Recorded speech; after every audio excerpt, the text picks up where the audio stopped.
केवळ आपल्या राजकीय स्वार्थासाठी आरक्षणाचा उद्देशच मोडून काढते की काय, अशी परिस्थिती आज कर्नाटक राज्यामध्ये निर्माण झालेली आहे।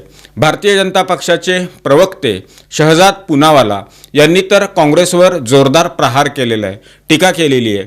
या निर्णयाबद्दल ते बोलताना म्हणतायत की काँग्रेस या निर्णयाला मुस्लिम लीग आणि जिन्हांच्या विचारसरणीची त्यांनी या संदर्भाने तुलना केलेली आहे। ते पुढे असं म्हणतात की पूल किंवा रस्ते बांधायचे असतील तर गुणवत्ता पाहून बांधले जातील का धर्म पाहून बांधले जातील, आणि या निर्णयामुळे कर्नाटकमधल्या SC ST यासह OBC प्रवर्गाचं या निर्णयामुळे नुकसान होणार आहे।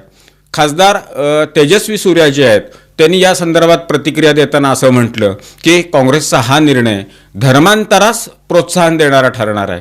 म्हणजे एका निर्णयाचा किती विपरीत परिणाम हा तिथल्या त्या राज्यातल्या एकूणच समाज व्यवस्थेवर होतो हे या निर्णयामुळे आपल्याला लक्षात येईल।